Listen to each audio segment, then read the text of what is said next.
Télévision, la chaîne à l'exigence des valeurs.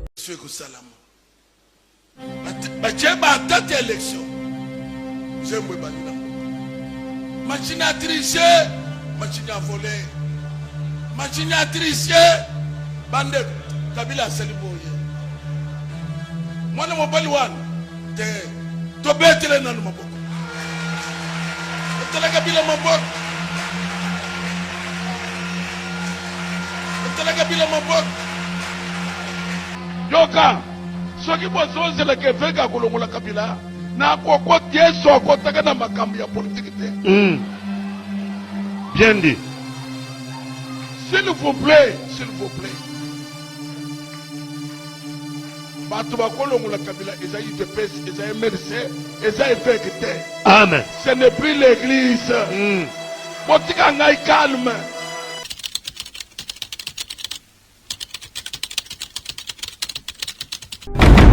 Qu'est-ce qui se passe na kati ya église corps du Christ na République démocratique du Congo? Est-ce que dona kondo so yebate awake bato batangisaki biso ko bana na catholique na bato église des réveils même biso que l'église est ta politique.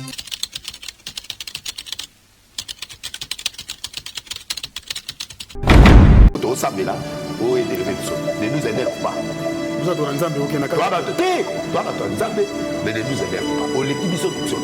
Bah titre avec archevêque tout ça. On est des bishops nous tous. Nous demandons au président de l'Assemblée nationale de présenter des excuses à tous les pères de l'église de réveil et à toutes nos églises.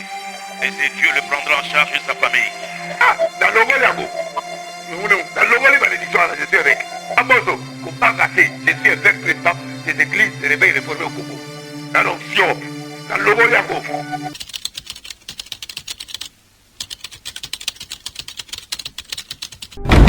Ils ont participé à la pasteur ya Congo. Balakisi lokoso ya mbongo. Basala kanzambe, omoni mosala nzambe, il faut éviter likanisi ya mbongo. Bien. Dans la Bible, on a histoire ya Géasi, avec serviteur Élisée. Ba pasteur oyo mukuna bango nyonso lisanga na bango église de réveil, balingi peuple de Dieu te. Oh, balingi peuple de Dieu te balingi pe nzambe te mais bayeba ke tout pouvoir au baza ko exercer et au le kana jugement.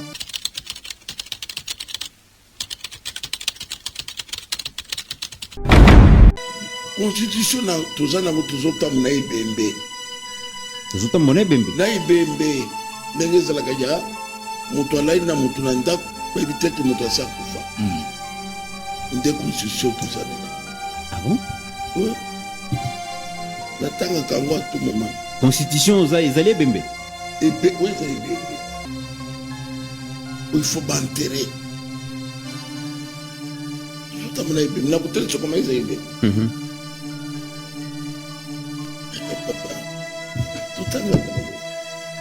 Nous sommes des gens qui craignons Dieu.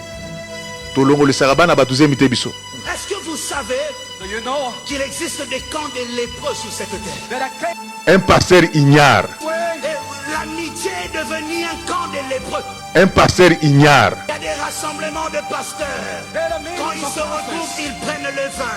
Ils parlent de la politique. Et la Bible dit, mon peuple meurt faute de connaissance. Donc, pasteur ou asa penza normal, il faut alakisaka bato makambo ya lola, alakisa bango pe ya mokili. Ils pensent à une seule chose. Bon, on va changer la constitution. Bon, c'est tout. Et c'est devenu un camp de lépreux. Lisez, le problème, omoni mabe ya église na biso, mingi bato bazote ya batanga Bible. C'est devenu un camp de lépreux. Au Congo, il y a des gens qui pensent que ce qu'ils ne connaissent pas n'existe pas. Faites attention que votre rassemblement ne devienne pas un camp de lépreux. Depuis Mokili Banda, les États étaient gérés par l'Église.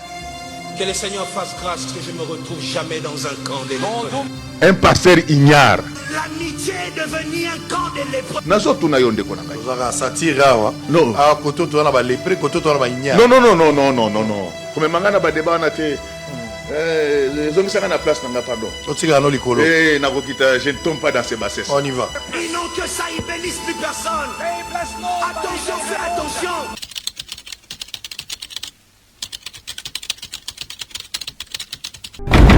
babandaka bien mais tala suka na bango lelo na luki bato ya bikoro bokenda wapi pona nini obandaki na molimo kasi okombi kosuka na nzoto ndeko bapaster église de réveil vous êtes des lépreux bososola mwana na Moïse Mbiye azali azala kola Moïse Mbiye donc nzamba atindi ye aya kolongola pharaon bato nyonso oyo bazokoqualifie Moïse Mbiye comme étant impoli amanke bamikolo bokata lai soki boyemba te teya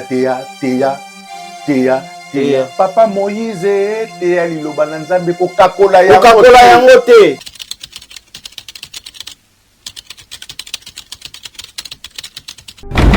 Nzamba apesi prophétie ou bien nzamba apesi liteya moko boye bato balinga ko recevoir yango te tellement ba minene ba makasi ba mpaka bako recevoir liteya wana te lelo. Mais dona défilé auto sali to laksi makamu noir et blanc bango balobaki ke baza apolitique. OK bango bakoti politique soki yo yebisi bango ke bino bokoti politique bolongwa na politique bozonga bisika bozalaki oza impoli tango Moïse Mbiye alobi atangi koma mutu atangi te mais neni bango baoyo ozonga sa réponse. Très bien, il n'a pas cité le nom d'une personne. Oh dans la minute nous déclarons Moïse Mbiye comme étant évêque général de l'église de réveil. To botoli pouvoir nyonso ezaki na église de réveil baza digne nango te to remettre yango epai ya Moïse Mbiye l'homme du moment.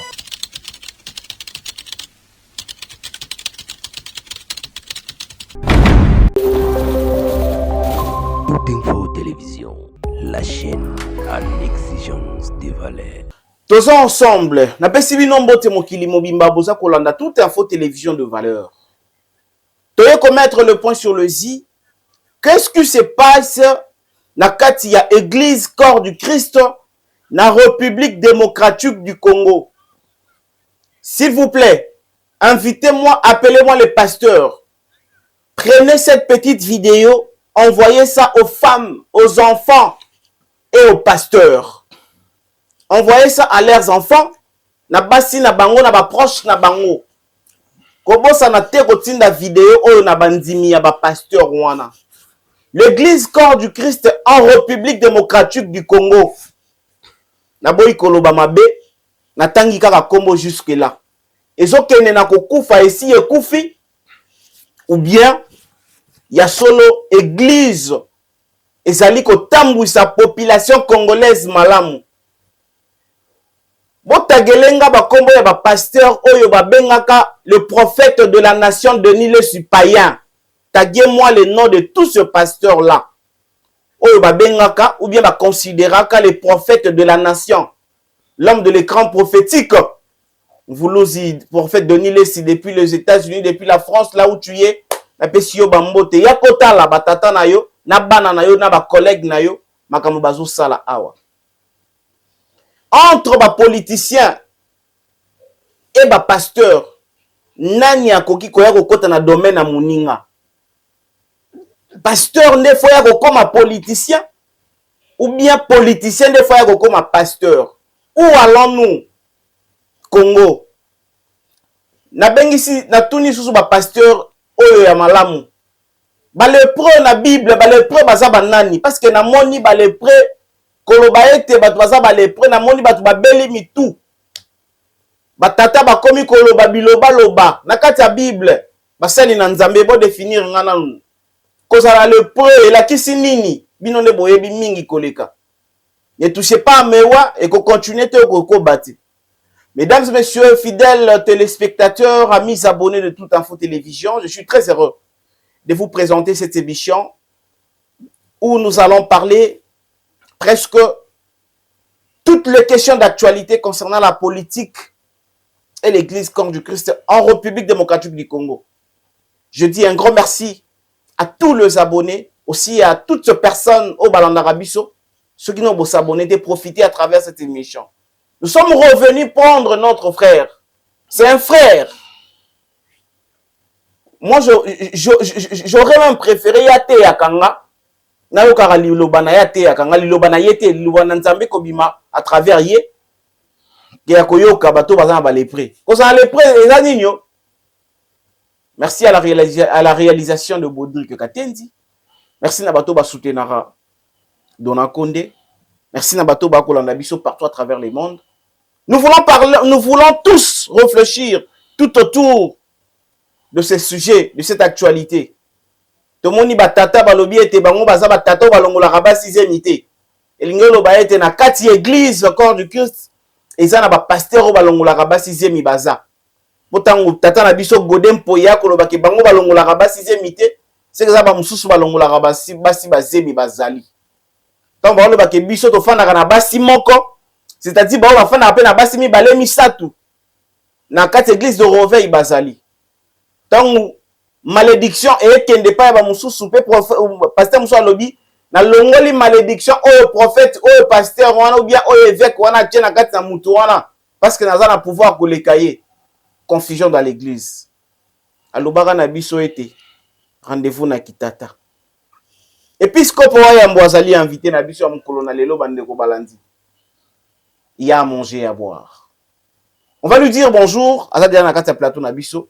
Épiscope Wayambo, na ebité na benga épiscope Wayambo, na benga sénégalais, na benga wara, na zoyeba te tata mbote na yo. Bonjour Dona Condé.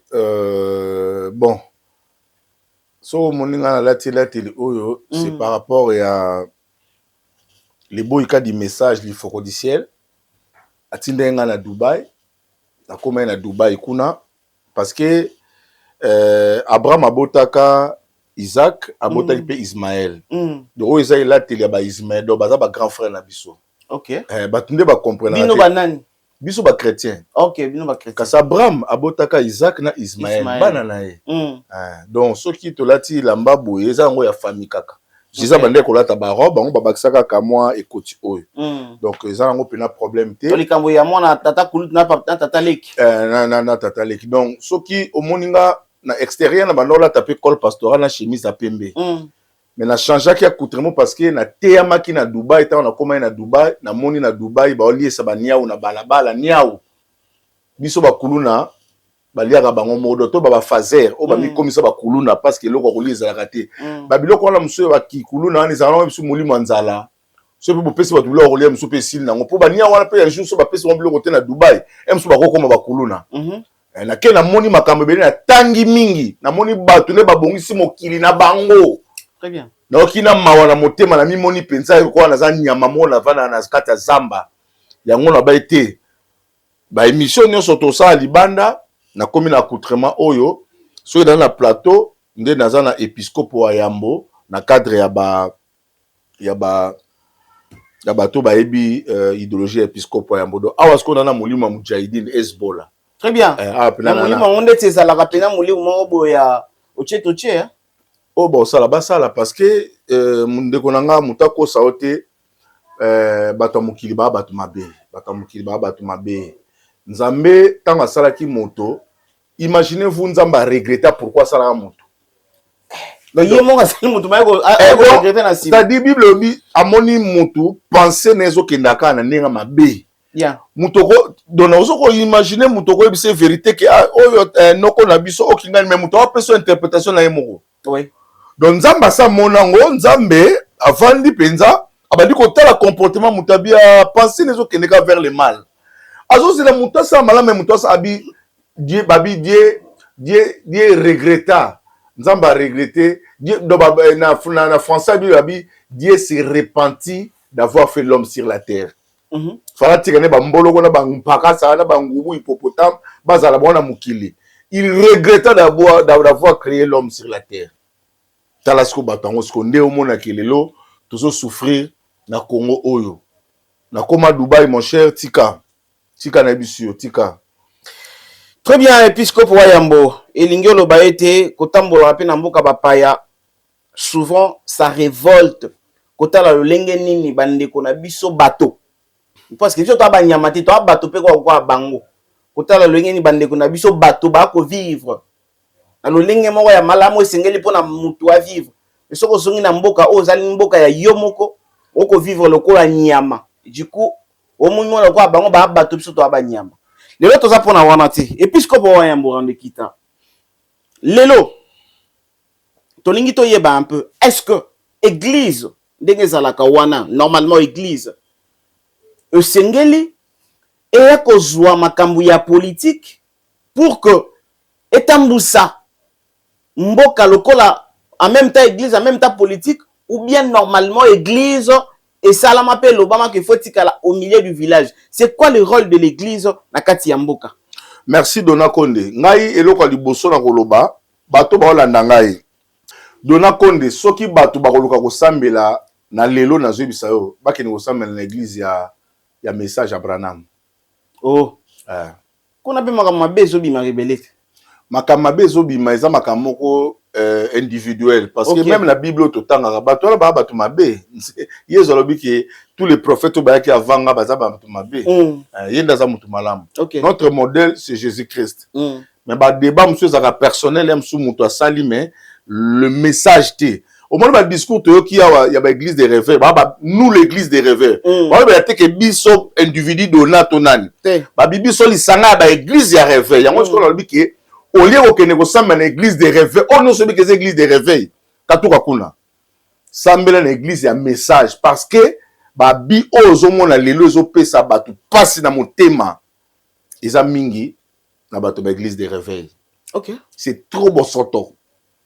Pour de to baramuto za parfois zati. Mais ce totali niveau ya pourcentage ya ba église de réveil, c'est grave. Très bien. Ouais. Débat ton nango lelo ezali ya ba pasteur par rapport ya vis-à-vis église na politique. Est-ce que Dona Kondo so yebate awa ke bato batangisa ki biso ko banana catholique na bato église des rêves même c'est biso que l'église est ta politique. Très bien. L'église est ta politique, c'est-à-dire église c'est ça la politique. Et le makambo ya politique. Église ezali au milieu du village. OK. Mais tu as qu'à remarquer un moment église bané ko soutenir kaka opposition. OK. Église a commis qu'on soutenir l'opposition. Pourquoi l'église est maintenant soutenir l'opposition? Parce que l'église est à sima ya peuple. Très bien. Tolanda. Nzambe azui bana Israël. Parce que notre modèle, c'est la Bible. Notre absolu, c'est la Bible. Bien. Bible lobi na biso boy. Nzambe azui famille moko. Abi na komi sabino nation. Non comme ça bino pays mais yoka promesse on peut na pays wana abi mboka brokende ezali mboka oza ko couler miliki na mafuta nzoi. OK. Première interprétation là où coule le lait et le miel. Très bien. Oyebi miliki oyebi mafuta nzoi. Donc pour la ça ba OK ba mboka no so bofandi ya sécheresse ya passe ya bonyo kwama mais mboka nga zo tongela bino ezali mboka oyo tangaka miliki na mafuta nzoi. Donc mboka oyo bolamu na bolamu ezali. Sengo Kongo elengi kitoko. Très bien. Yango moni ba pasteur bazalaka sima ya opposition ya peuple pour la peuple amona bonheur. Soki bazui président moko aza ko nyokola peuple aza ko souffrir, il faut basala tout peuple wana bazala sima ne pas mona miliki na mafuta nzoi. Très bien. Alors tu ko to comme na niveau oyo tozonga na histoire ya Bible. Comment ba pasteur nyonso mona wana ba ebote ya te. Oh, ngana ebisio. Ba pasteur église de Réveil ba ebote ya te. Montei bandimaka na dissertation. Montei bandimaka etango ya ko défendre thèse. Très bien. Aye ateilité ya bondimi. Bible bina biso vaut mieux la fin d'une chose que son commencement. Babandaka bien, mais tala suka na bango. Lelo na luki bato ya bikoro bokenda wapi pona nini obandaki na molimo kasi okombi kosuka na nzoto ndeko ba pasteur église des rêves vous êtes des lépreux bososola mwana na Moïse mbiye azali azala kola Moïse mbiye donc nzamba tindie ayako longola pharaon. Merci rendre kita nzamba tindie ayako longola pharaon. Je me rends bien parce que tu as étape par étape. Quand le pasteur, il y a bien la dissertation. Surtout bandi, la introduction, développement, si tu as conclure. Je me rends bien. Avec votre permission, vous nous suivez partout dans le monde. C'est un sujet très sérieux. Bolanda ba koloboya, bolanda boyo kabwanya. Tomeka un peu kota la quelques comportements ya ba pasteur na régime il y a président de la République, il y a ex-président de la République, Joseph Kabila Kabange. C'était quoi les discours? Il y a certains pères, il y a certains pasteurs, prophètes. C'était quoi leur discours dans le régime ya Kabila? Parce que les autres sont dans le régime ya Kabila, comme dans le régime sous. Les discours de certains pasteurs, prophètes dans le régime ya Kabila, ezalaki nini. Ensemble avec vous, nous allons suivre ça. Boyoka, après toko zonga, de toko développer. Baudry Katendi, nous allons suivre ensemble avec les téléspectateurs, les abonnés. On suit le comportement, pardon, j'allais dire, oui, les discours de certains pasteurs dans le régime, il y a Joseph Kabila Kabange. Ensemble. Que toute personne soit soumise aux autorités supérieures, car il n'y a point d'autorité qui ne vienne de Dieu. Que toute personne soit soumise aux autorités supérieures, car il n'y a point d'autorité qui ne vienne de Dieu. Parce que Ezelina mon côté oyaye sans que Zambé ajaye. Ngamutu na chaka bilete. Amen. Lokola ngape mutu na chayete, ngape mutu na kolongole yete. Ah. Mutu na kolongole yete. Yoka. Soki bozo zela ke veka kolongola Kabila na koko Yesu akotaka na makambo ya politique te. Bien dit. S'il vous plaît. Batu bakolongola Kabila ezayi DPS, ezayi MRC, ezayi vekete. Amen. Ce n'est plus l'église. Botika ngai calme. Monsieur Koussalam. Bacheba date élection. J'aime bandi na mboka.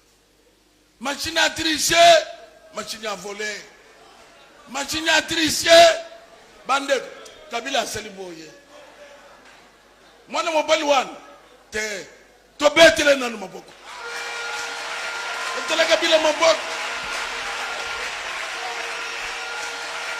Tele Kabila maboko. To sabela o énervé ne nous énerve pas. Nous avons Nzambe au Kenya. Toi Nzambe mais ne nous énerve pas. On l'équipe sont sortis. Bah titre avec ceux qui avec archevêque tout ça. On est des bishops nous tous. Nous demandons au président de l'Assemblée nationale de présenter des excuses à tous les pères de l'église de réveil et à toutes nos églises. Et c'est Dieu le prendra en charge de sa famille. Ah, dans le Goliago. Dans le Goliago, je suis avec. Aboso, je suis avec président des églises de réveil réformées au Congo. Dans l'option, dans le Goliago.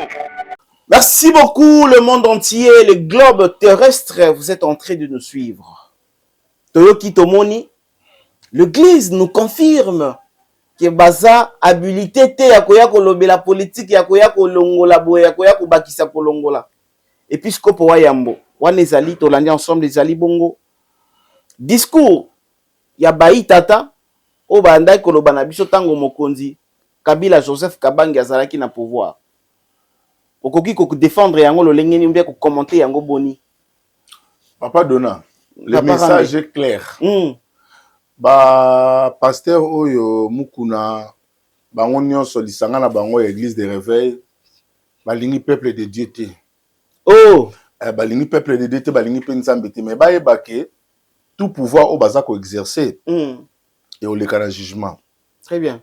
Kabila a tanga zolo baboy et nani mukuna tanga zolo baboy azaki na Kabila. Oui. Bato ba moni vidéo ba comprendre peut-être te azaki na Kabila. Bato bazo c'est que comment bino mozana Kabila vous pensez que tolité peuple azo nyo comme peuple azana ba souffrance peuple azana makambo mais nini bino beaucoup dans la président défense dans ezaki etali bisoté. Voilà. Biso toza église toza apolitique. Toko ko makambo politique te muta kolongola Kabila eza IDPS MLC eza bato mususu eza bisoté. OK. Alors peuple a dédouané qui bango na makambo te biso moto bunda jusqu'à ce que tous au pouvoir na biso. Même ba sango ba kota makambo yo. Oui.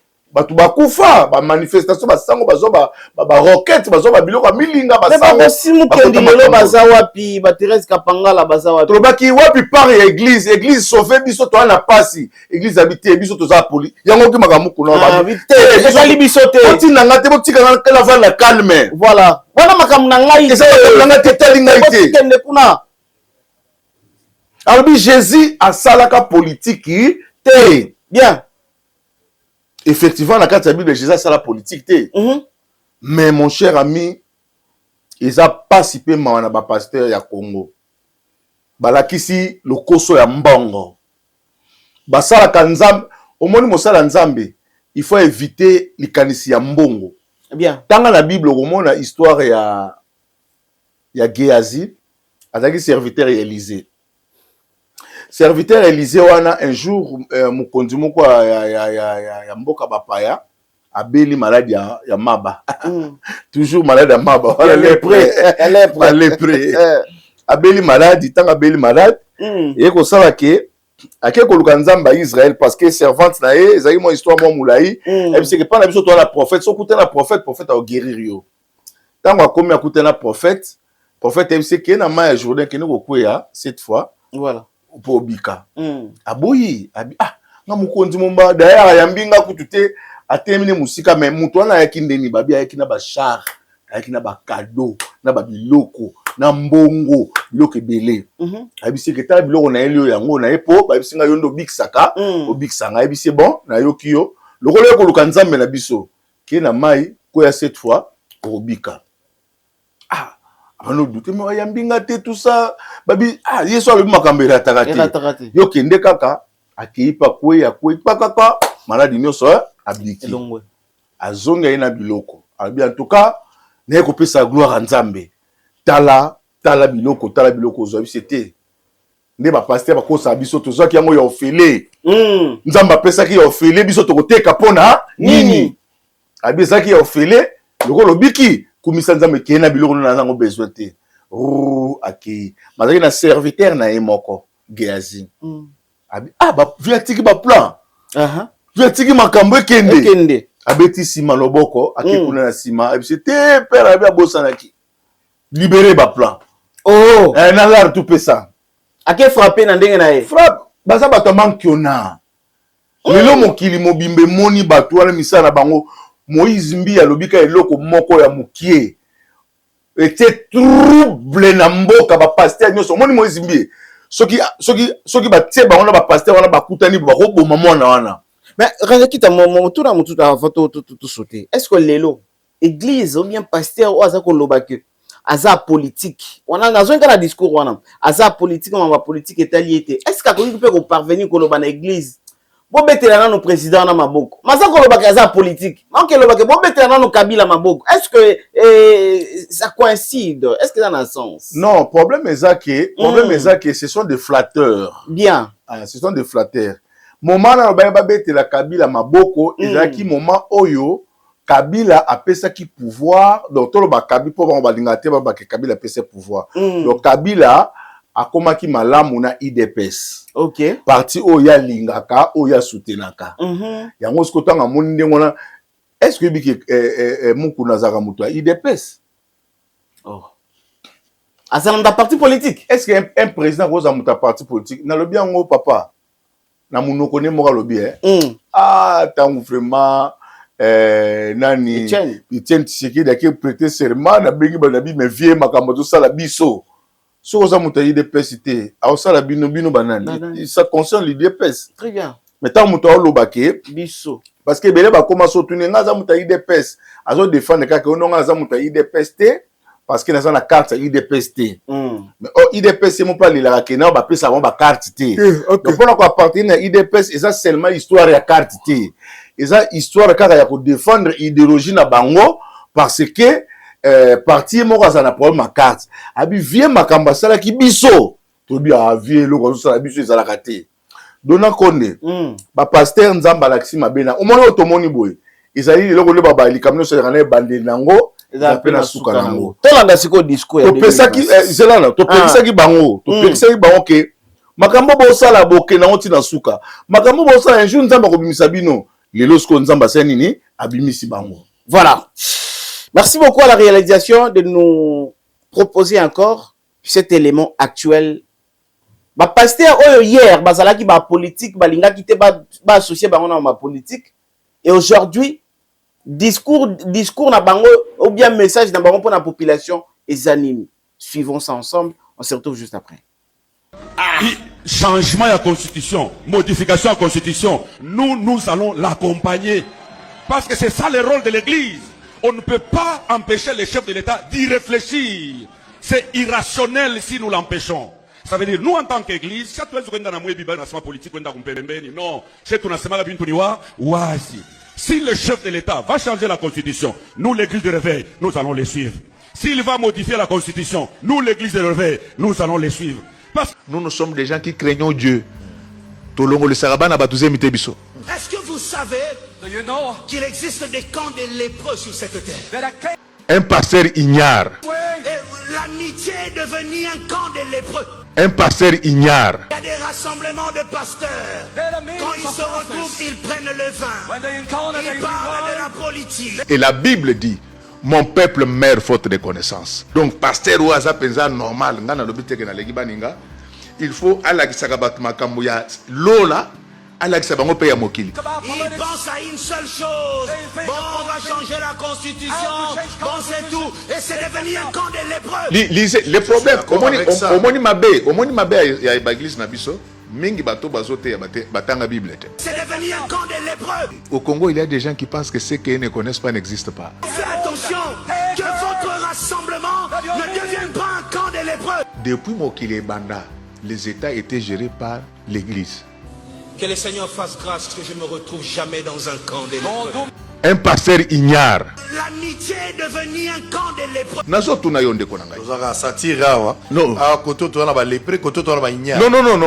Non. Comme mangana ba débat na te. Zongisaka na place nanga pardon. Je ne tombe pas dans ces bassesses. On y va. Et non que ça y bénisse plus personne. Attention, fais attention. Alors là, c'est abusé. Le pasteur Mukuna accuse désormais Moïse Mbiye et Soni Kafuta d'être instrumentalisés par Joseph Kabila. Yakulia munowezate. Kamibale. Izaka ya batu ya Kabila naka ya peuple. Oyo azali représenté na président Félix. Quand ya Kabila ezaba nani? Ya Kabila banani. Batutu baza ko s'opposer na makamoni la constitution. Et il demande publiquement au chef de l'État de soutenir le pasteur qui encourage les changements de la constitution en isolant l'église catholique.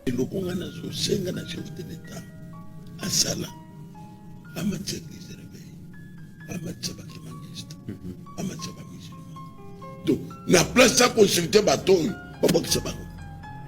c'est quoi ça? Sur le banane. Et ensuite, il n'a pas pu s'empêcher de s'en prendre aux journalistes qui ont osé les critiquer la semaine dernière. Moi, nous sommes la mal éduqué, mal élevé. À cause de l'éducation, à bien été à cause de pas y a bakoko.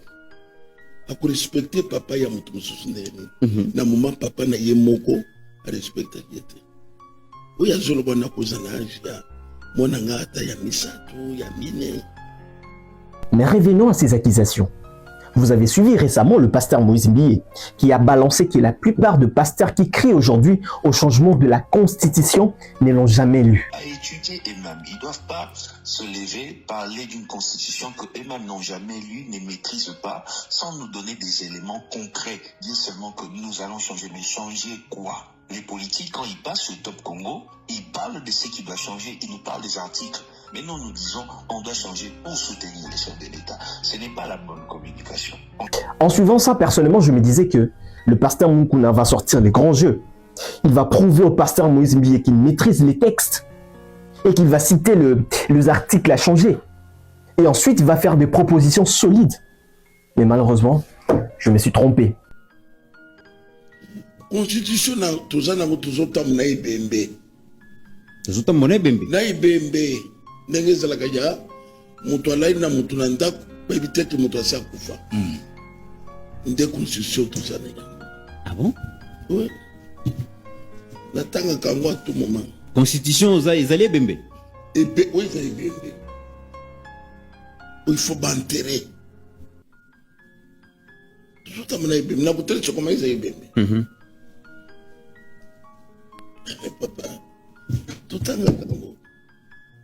Et voilà la République démocratique du Congo. Balobi, pasteur Alobi, biso tokoki kopekisa mokonza mboka a raisonné te. Ceux qui mokonza mboka Alobi asala likambo biso photo accompagner ye. bato lobby bazalaki ba politique lelo bakomi ko accompagner politique. Chose mesdames messieurs mukuna loba no mukuna lobby. Pasteur a lobby to changer yango. To so changer yango. To changer constitution. Bana na nzambe bo banga te to changer constitution. Rendez quitte. Peuple là loba nini a raisonné nini to kende ko sambela lolenge ni to sala nini. Merci Dona Konde nakanisi tozonga na Bible, tozonga na Bible comme ça, tolanda makambo ndenge za clair. Pour ba pasteur bakanisa ke bangonde ba eboteya. OK. Mais lelo nzamba confondre bango ke akoko zwa réserve waza libanda pe akotise na match. Très bien. Lelo nzamba akotisi ba réserve. Moni Moïse babenga ke réserve de l'éternel. De l'éternel. Ayeba kaza ke réserve, vaza pe moté. OK. Mosala nzambe elita na beke nzambe na tikali nga mo abi 7000 réserve za ko sakanate na minute obiso ba réserve ba tutokoti na terrain. Très bien. Comment ba vie wana ne ba yoka elo mo ba ono isa manque ya respect. Ouais. Comment lité comme makamba respect maté za na respect na kata maté. Histoire ba les présent biblique non? Comment respect que za na kata maté. Ils erreur ba osala ba comprendre le moté. Bato nyonso oyo bazo ko qualifier Moïse Mbiye comme étant impoli à manquer ba mikolo. Bokata lai. Soki boyemba te teya. Papa Moïse teya liloba na nzambe ko kakola yango te. Teya. Bobimba païen, vous êtes des païens. Bino bato bozai ko teya liloba nzambe. Tane bokwei na shit libre na moni ba godin poyi.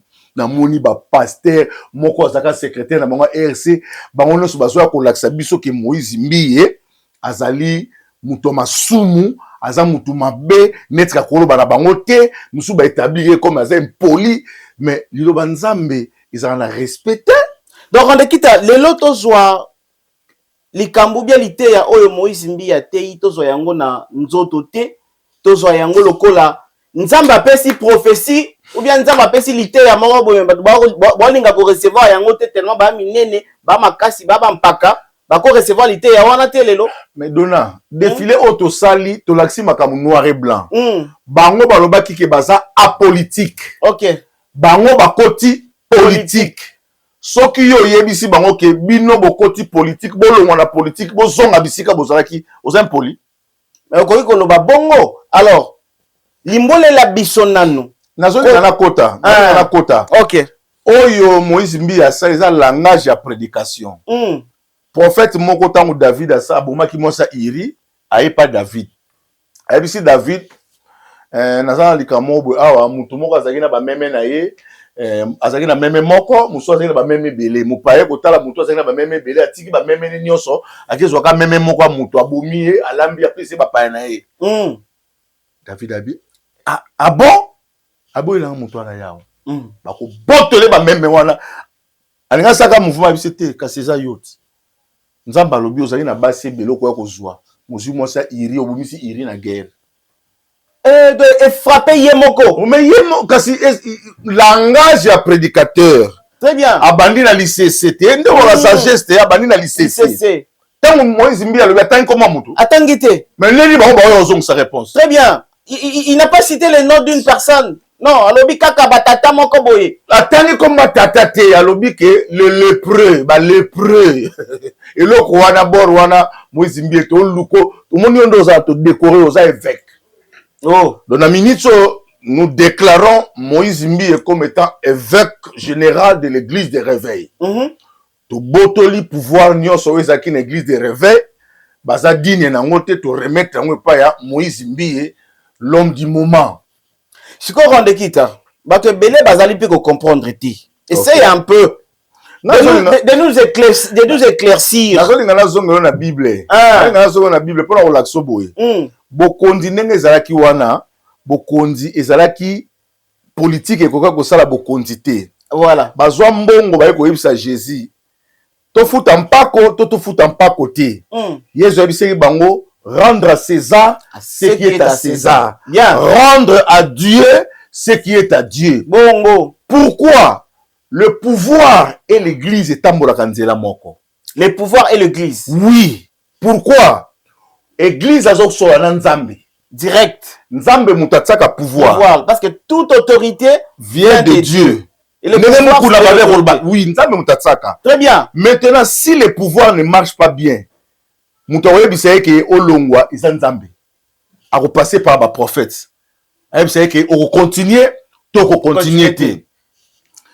Awa il s'agit à changer constitution. Oui.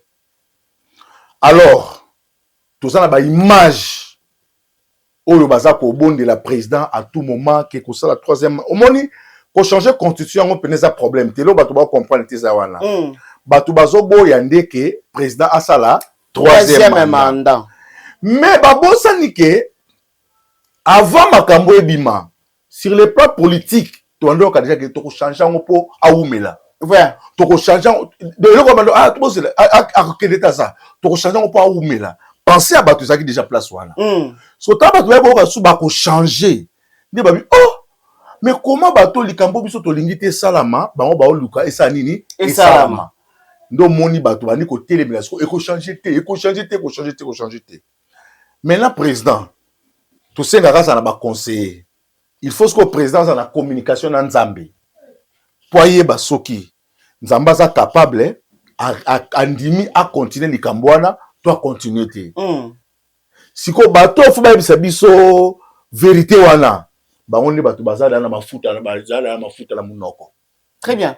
Siko vérité comme difficile ya koyeba biso za biso peuple ce peuple la biso que Nzamba lobika ye tondimi na biso parce que tu dis que non Nzamba lobi mutatsaka Nzamba so Nzamba bi Yesus te tondimi bango maintenant tant bango sur église ba on ko s'aligner na ba comportement au ba sala ndi bato monika bato baza ba aventurier to mona ki bango na Kabila baza ko soutenir Kabila tant biso te bisi bon abino ndini bozo soutenir Kabila biso to zoni ko ma peuple bon babi biso te bato longola Kabila boke rebenga buluka rébellion bino mo sala voilà bino ko longola kaka biso ko sala bango rébellion to ko longola bango mukonzi ta mukonzi ko koma na pouvoir biso to ko lia te bango le bato ba ko molia. Très bien. Au moins est-ce que le peuple azo se plater donc biso to ko ta rébellion to sa makamno ce to Satan quand présent comment bango ba ndiko ya nous les serviteurs de Dieu nous a fait dit que c'était toi ça comparer dans le pouvoir on a qui beaucoup papa bozo bango bokina wana stade botsa bango nyonso tous les tendances confondues botu la bango volonté nzamba lobi nini pona mboka oyo nani akokoka mboka oyo okomona résultat omoni ngai ta on a comme na Dubaï Nathalie travaille ça na Dubaï na konanaki Tshisekedi te na konanaki Kasavubu na condamné Mobutu batonga na condamné ni Kabila pe na condamné qui était et bon les pères na biboye mboka etonga maka na 50 na 10 ans ça prête moni auto zelaka Tshisekedi ça la biso et c'est impossible dans 5 ans. Très bien. Voilà ko lala ko 10 ans pété. Et ça pète 10 ans pété faut soit 50 ans pour à réaliser makambo na monena misu langa papa ba immeuble zo kende ozo imagine que mutina Kasamulo mona ka ba immeuble comme mutina Kintampo mona ka ba immeuble ils ont monté ça babla babi place les acquis désert ba créer la mer artificielle mais maman na fleuve vous comprendre été mais artificielle il y a babi les acquis désert zambo qui sera basé le mais ça la raté ba côte ici mai fleuve ba immeuble zo mona ko ba donc zo obi musala waouh so misala wana otozo s'attendre président nyonso ataza mayele atatanga atazo bima ba sende na 5 ans à Kokangote à Saint-Loté. Très bien. Alors maintenant le problème c'est quoi et comme le problème ya to fanda to sangisa mayele to luka ndenge ni toko ko sala pour que mboka na biso évoluer pour biso moto donc to milobe la vérité ce qu'on m'a bien na biso ya ndeni na mboka oyo tout ça ba hypocrite bato bilongi mibale couteau double tranchant tout mususu sosolaka na ye ozalaka na ye bien mais keba mukolo mususu oyoka sango oleli Jésus-Christ na cour mo tozwa na théologie bayebisa biso ke la trahison tue trahison eboma mutu un traître aura te ote atosambela makasi ayebi ba moment faiblesse na o oyebi Jésus akufa nde nini bayuda bango moko baza koluka Jésus babome me bazwa arrêté oyebi moko bakangi ona bana otambola mboka na oteya bisa bokanganga te lelo nde bokanga ndeni atuna bango ti nazalaka na bawenze nasala bamakambo tutu bozwaka nde nini mais mpo bakanga bango esalama moto ateka ye babi tokozwa ye wapi abi heure oyo alikola ngomba lokwa toza 21h bazala na veille toke na veille bo batuni ye bon soko bino nde bolataka ndenge moko alors parce que toyeba ke ye yo ekozala nde abi moto nga na oyamba ye seke eze ye bozwa ye nde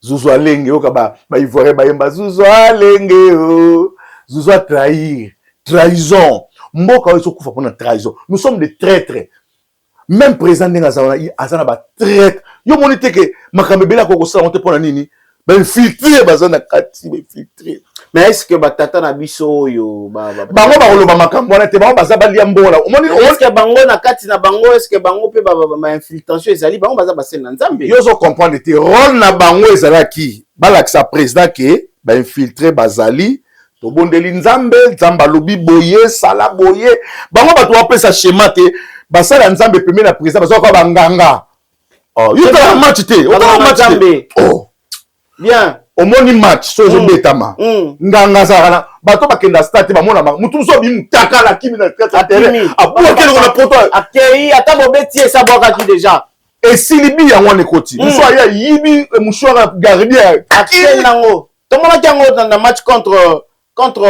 Maroc. Bible lobi tango Moïse azobunda. Arona ir basaki nini. Bazo soutenir maboko na epo kita tete. Babitango atomba maboko to gagner. So maboko elimbe kiti to pola. Ba esko batomba basala nzamba za pona kotomba maboko ya président. Très bien.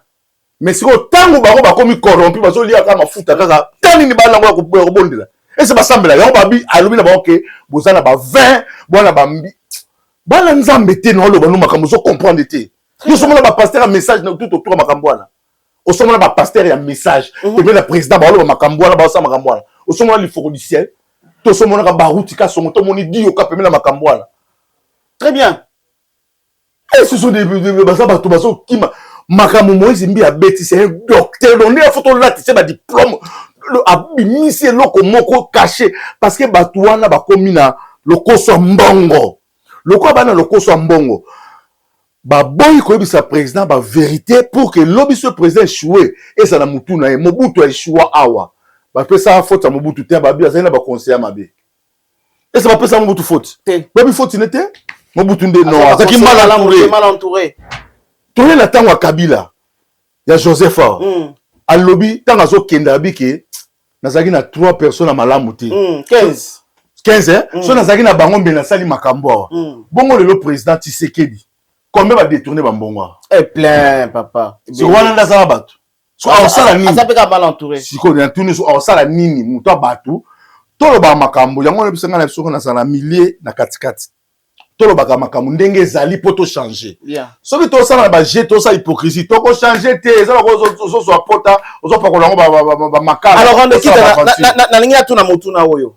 Le lot moni ndengo lobaki mega pe ko limbulela biso ak église au milieu du village. Église mingi ezalaki na sima ya population pona biyende ayebi pasi ya population. Alors lelo lolenge batata ba ko kamba église na Congo ba ko tambola to considérer bango kaka que bazali na population ou bien batata wana bakomi kotika population pona ba intérêt na bango ya bambongo bakomi ko kende côté pouvoir. Mais papa, le message est clair. Est-ce que bango ba kota population?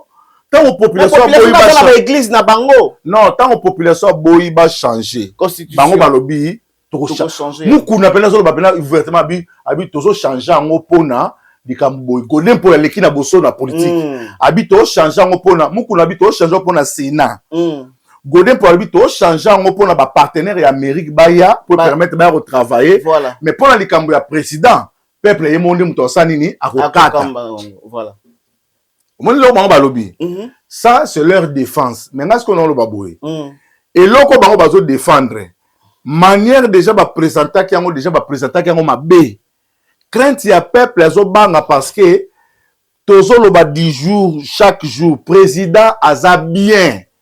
mais bato akosala na bango baza malamu te bazo ko faire échouer seye na ba responsabilité oyo ils ont échoué na ba responsabilité oyo azanango parce que prenons l'exemple soki tobito kota na débat ya ko critiquer ba service nyonso zo kamba mboka oyo au mona pena ke tokoloba ke mboka ebonga lelo te même président aza au courant makambo bato wana ba oloba te très bien tala route mokali ndenge bebi tala banzela ndenge zate siko yo to sono d'une manière pratique to na ba ingénieur to na mabanga to na maya fleuve to na zelo to na mbongo to na mituka to na nyonso siko lo niezo zanga poto sa misala wana tango baba na misala wana to yebi biso mo bato ba kono basaka bongo balinga ekoma munene après bakoma kolia mbongo wana donc en réalité congolais ayebi pasi na ye pa yebi solution na ye mais azo sela ngote vous comprendre muto aza professeur à université tanga so bosse boté na politique akoma ne lokote nzembo bokecho yimba bomona ba autoroute baninga batonga te ndeko nanga lelo tuzo faire face na extériorité tout ça na problème ya biso mona donc biso mona to liaka bien te donc on a un problème ya famille na biso mona alors puisque pour Wayambo lelo toyoki maloba ya batata église du Réveil nanu toyoki maloba ya batata église catholique côté est-ce que ndenge lelo bato ya église de Réveil balobi bako changer yango pour na ba raison bobo ba balobi ce qui église catholique a yé ko accompagner peuple à lobby te ndeko tu sais que dit mandat na yo ezali mibale ya misato te constitution ko simba yango te est-ce que koya ko koma guerre te entre église catholique et église de Réveil épiscopo Wayambo mais déjà oyeba que place église de Réveil ezali eza place église catholique ne fala que ezala très bien église de Réveil ba lula ki yango ba ye bango bato ba memeli biso nanga nango ya rebelle aza fruit ya Albert Kankenza ba pesa ye bangoti ba lula ki place à catholique bango ba yaki wana tala résultat makambo ba pesi biso très bien na minute au catholique na bango ba yoka na raté l'église de Réveil ba yoka na bango ba commandé ba monter ba bango ba botola catholique esika si ba botola ba limba botola te ba si ba botola mais le problème c'est quoi ndemo zo ba na kata makamba changement ya constitution toi na 2 points wana on peut le changer par rapport à l'élément babito changeant pour que le pays avance. Crainte à Congolais qui était en tout cas président Félix Ndé Akenda ça 3 mandats ndenge pasteur Rola Teyaki voilà Ato Sango ndenge yemo pa lobaki Ato Sango ce que comme il a des problèmes. Alors président pa lobi que non yazo c'est la peuple ne muto kata makambo.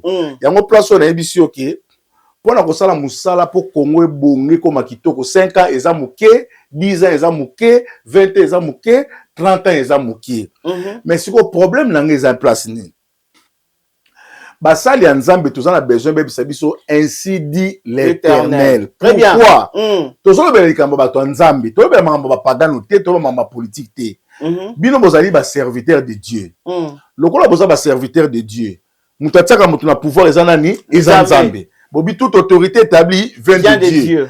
Allez, bon de retraite. Ben na boba de retraite, ba ça 3 jours à sec, ba au moins musuba okufa tanga so ya mubesu kuna ba. La retraite kuna 20 ils arrêté hein. Oh yo ko na 20. Tobi to ba ça la retraite surveillée. Très bien. Retraite surveillée ba ke tout na nzambe. Nzambe biso peuple to pour toi la problème te. So nzambe bi to continuer kana Félix tondimi. So nzambe bi ka to tina biso mutu mususu tondimi. Mais bino lokwa tondima, bino lokwa basala nzambe. Bino bosola na nzambe botu na nzambe bisa biso nani muto okamba biso comment est-ce que problème to ça so soli bango bazoya koloba tozo ndima bango te parce que baza sous na crédibilité te pour lobi bayaki balobaki discours mususu lelo baye balobi discours mususu yango tobi ke vaut mieux kutu to tsala biso ba païen ba décider oyebi mutu mo aleka na tefa lobelo mo batubeli basika ki abi mboka oyo tomoni bato mayele ba konja ba kokita yango te to pesa ngata bazo ba kambango Dans mon comme la décision va faire ça bazo baba kamba. C'est va monique trop c'est trop. Tous les professeurs à l'université ba côté la politique. Ba beta ba mamba ni mon connexion. Tala moni même si jasnel. Même il y a régie des yeux ko pesa mo 10. On pesa mo leçon mo na tango kaka. O mo ka muta régie de yo beni. Ya yo muta régie des yeux. O tu ne tie ou tu marambo lo banayo. On ne l'a eu moko. Obi attends la TV na film na mon aboité. Alors on a quitté comment kende pona to chité na émission mukona lelo. tomoni pe na lisanga ngwana moko pe ya batata oyo awumela pe na makambo oyo batangaki pe kombo na ye le général alobaki azana makambo wana te banya bakote na makasi le général Rockman l'homme le plus sage du Congo azana bangote le pasteur le plus aimé par Dieu. Toko considérant nini il sabote ses amis non au moni Sony Kafuta vraiment les lots topesi merci parce que ceux qui battent sage sage bazana mboka oyo Sony est parmi les sages. Très bien. Baboto la pouvoir wana ERC lokola ba vanti pa muninga na emoko. Et lelo na ngolo baboye na église de réveil pas badeno. Po biso benga badeno. Badeno. Tout ça kana ba misusu to yebi ba monte pour baza ba réserve mais ba o ba bibi ici déjà to moni c'est le général Sony Kafuta et Moïse Mbiye. À ça qui discours n'importe so côté discours à Sony Kafuta. Très bien. Général. N'ebisio au niveau sagesse ya sakanate. Abi quand l'église et comme ko sangana na Hérode et ça peut bon Jésus. Oh là là. Oh général, on a mon coloté. Oh là là. Moko kuna boss la porte tambolukoki. Tamba tamboluko. Ah yango toma loko. Foni album toma loko fi. Yango simba. Nzamba tambolukoki. Nzamba Sony Kafuta. Nana lela lenge nini yo. Tambolukoki tata ya batata. Lola toko mona na Moïse. Jinete na tala. Nebisio Sony Kafuta a démontré qu'il maître naïe. Au moni, Jésus a botami. Il a fallu banganganzambe parce que histoire à Jésus à l'équipe ba Caïf, à l'équipe banganganzambe, ba tobaboma Jésus ça ba païenté. Ce sont des serviteurs de Dieu. Ba lépreux ba tobaboma Jésus. Ba lépreux. Aïe aïe aïe aïe aïe. Jésus a koufa et ba joal Jésus nde ba kene na l'état. Donc ba lépreux ba sanganaki babi que Dieu maté a écouté et ko pesa biso perte toko zanga po biloko zoloba biso ko tike pa Pilate a tout dit bango muto asali nini ba epese réponse babi soki azalaki mutu mabete mbele toye na awa te voilà mabene nini o abandaki maté na lukuta na Galilée atambola mboka pour oteka maté lukuta après nini susu o non mutu ngo sko ndazana alobi za mukonzi. So nena zo baza mukonzi biso tozo banga parce que tu as vu que mukonzi zaka César Auguste. Alors soka so mimi nga mukonzi comme isko keba parce que c'est comme ça il a télémé la César. Puis là t'as dit OK, Jésus yaka télémon. Yo za mukonzi. Ya ba Yuda. Yoka yo le mukonzi ya ba Yuda. Abi yo moko lobi yango. Bon moni si ni tout le ko basi raison. A confirmer yo. Puis là tu fais biso raison. Puis là tu so bona mutu so côté. Yonde mokonzi ba Yuda abi yomoko ngaite yomoko lobiango ila tatunie ndenge nini abi bokonzi na ngai ezali ya awate bokonzi na ngai ezali ya likolo Pilate a traité Jésus fou détraqué mental aza psychopathe siko tala kaka biso tozala kongwawa yo bibo continuer za likolo na ndenge ni yo mto vivre na se est na likolo batu bazalaka yo mto vivre to yana yo ba pondu yango moni prière à notre père que ton règne vienne tala mama nzambe zelenge mo so mutamu pagano e makamba nzambe talela aza mawa aza malheureux e lenge ya makambute Jésus so ba ke bo continent abi quand vous voulez prier notre père qui est aux cieux vous croyez que batu bana se même soka ya bi ke batu baza likolo. Très bien. Toute autorité vient de Dieu. Yango to zong sa ba pasteur o ba lépreux. L'autorité vient de Dieu. Alors bi ba ko ba c'est l'accès besoin de ba prière nenge Jean l'accès ba ko na it. Abi si vous voulez prier notre Père qui est là-bas aux cieux, que ton nom soit sanctifié. Abulisi nzambe que ton règne bo condition eya. Et où ta likolo qui tanasi. Eya, toi na pasi. Bo condi papa nzambe nde mutape. Omoni nyoso to lela awa. Président Félix ça c'est eloko opesa biso te. Nzambe. To komi ko tela mutu. Emso nzambe paso beta biso bia bato botel la président. Ça va batel la président. Parce que mutu la pesaka ta histoire ya na biso ya nani ya roi ya nani ya prophète Élisée. Babi roi tanga otambola nzoka zaki na saki na nzoto na. Ba président nenga ke na ba voyage wana otambola. Bino mona kaza tamba ba voyage pa bino bozo critiquer mais bo ebité oni ya zo mona makamni ya zo solola. Bango ba finga roi nzoka na Israël ba mona pas biso to monter kuna ba ko liana mama mona tongo adi mwana ba le ya muninga ko ba le ne ba benga ki roi tala ko to dame mwana moninga ko ya kimisi mwana aussi d'abord dame da mutu balia ki da mutu est-ce que passe à Congo to lié mutu non noté que donna pena ne mwana liboso azala tie to lambe na rien comment na ba niveau sur Israël peuple de Dieu ba komaki na niveau wana ya ko lia na bato mais mutu asilisaki makambo na prophète de Dieu yango to bato baza ba lépreux bango le ba si ça provoque peuple bango ba lia bango moko sachez que dans les derniers jours de Timothée chapitre 3 sachez que dans les derniers jours il y aura des temps difficiles car les hommes seront égoïstes amis de l'argent fanfarons blasphémateurs ingrats irréligieux et cruels tout ce que bango na ba pasteur et na ba critère wana toko kuta pe na ba sala nzambe na kati na yango. Mais tant que sachez que dans les derniers jours, il y aura des temps difficiles, car les hommes seront battus. Bible est un langage. Yo que c'est pas pasteur, autant que l'auteur, la chose que l'église de Ney Bandaki. L'église a rêvé banana passe. Non, il n'a pas. Basara banda côté. Na ba chaussure. Basambé na banda mbule ebeta bazo pour na ba na molimo santo bato bazo kweya. Pasteur azo ta pantalon ma dofolo. Azo emba mukuna lo bangote.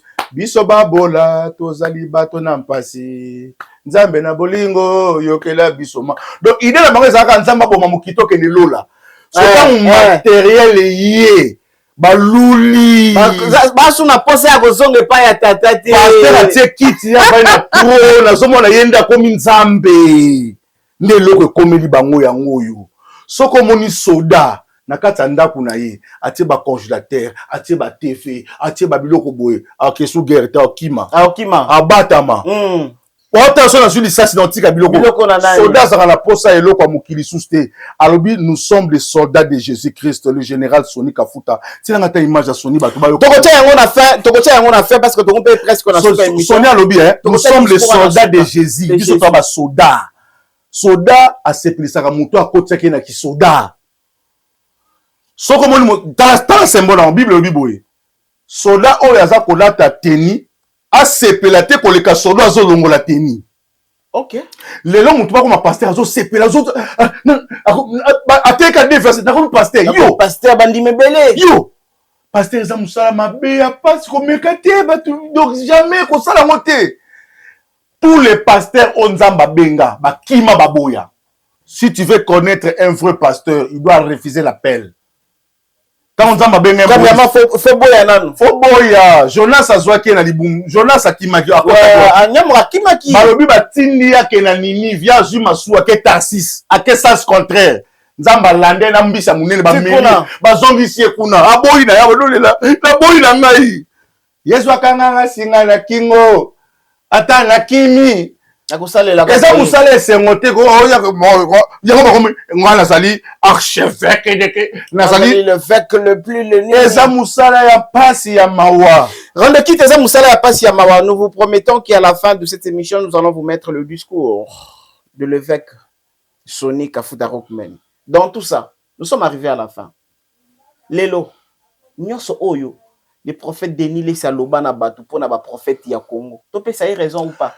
Denis Lesi azalaki moto nzambe inspiraki po bimisa mabe na bango avant. Denis Lesi c'est lui qui était l'auteur de Mankiona. Na loba bato ba ba tetan Denis solo be la Mankiona. Asala Mankiona. Ami Monique habité na langa pa peuple na loba vérité que voilà.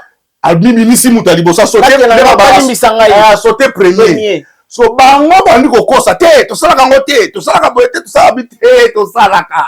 To sala nyondo so moni ba kome ko inaye. Très bien. Si les lots qui basali ni to ebate de Denis il y a Denis Nabiso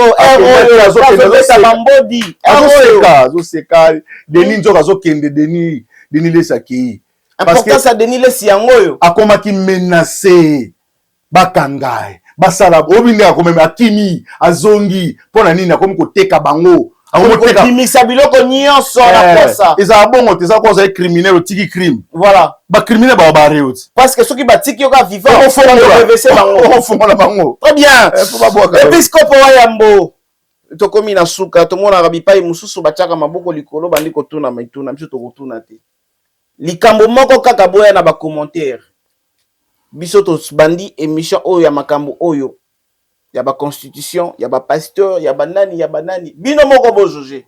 Mesdames, messieurs, vous êtes nombreux à nous suivre. N'oubliez pas que Baudric Atendi était à la réalisation. Episcopo Wayambo, Azalaki invité na biso. Ce qui nzamba yete, boko retrouver biso sous lobby. Likamba koloba ezali, poto sou ki salelo. Likamba koloba ezali boye. Ah, tokei. Moïse Mbiye to honoré yo. Lokola nani? Na acte ya bravoure osali. Otali appartenance te. Otali nyonso te. Oye koloba vérité. Ya liloba nzambe otei ba lépré. Boye ba boye. Na Bible to ça na histoire ba lépré mibale. OK. Moko ezali ya ba de lépré. Oyo ba monaki passe lekaki ba ke kokota na kamba syrien ba zubiloko ba bengi Israël balia po ba sepela. Mais oyo Moïse Mbi ya biso ya kilelo nouvelle alliance ate bi lépré oyo Jésus. Bazaki na malade ya maba. Ba pas Yesu bikisa biso, Yesu abisi bango bokende pa ba sacrificateur bokende komila kisakuna ba contrôler bino. Tant bazale ko kende ba komi na nzela ba mimoni ke basi ba biki no ba kompa ba sacrificateur te. Nef wana sengwa ko lula mbongo ba leka na tefo to sala boy ba ngona ni nef wana mboko général Soni Kafuta azongaki alobiki nkolo tala ngai pe nazalaki boye nazongisaki boye kolo ebisi kende kondima no bikisio soki oza mutamaba pona nini bato maba baza ba ingrat botala ba video nyonso so leka na ba TikTok bokomona bato baliaka mbongo Kabila bamelaka na Kabila basepelaka na Kabila lelo Félix aye bakomi bato ya Félix bakomi kolia na Félix lobi Félix akozala te bakoma na oyo akoya bakomi kolia na ye yango tobiki mosala nzambe azalaka bongo te boza ba mbato maba boza ba lépreux.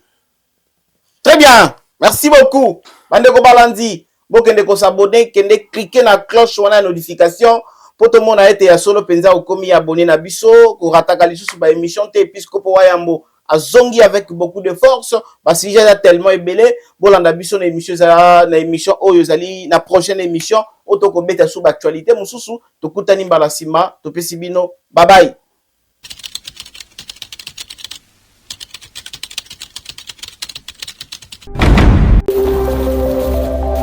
Tout Info Télévision, la chaîne à l'exigence des valeurs.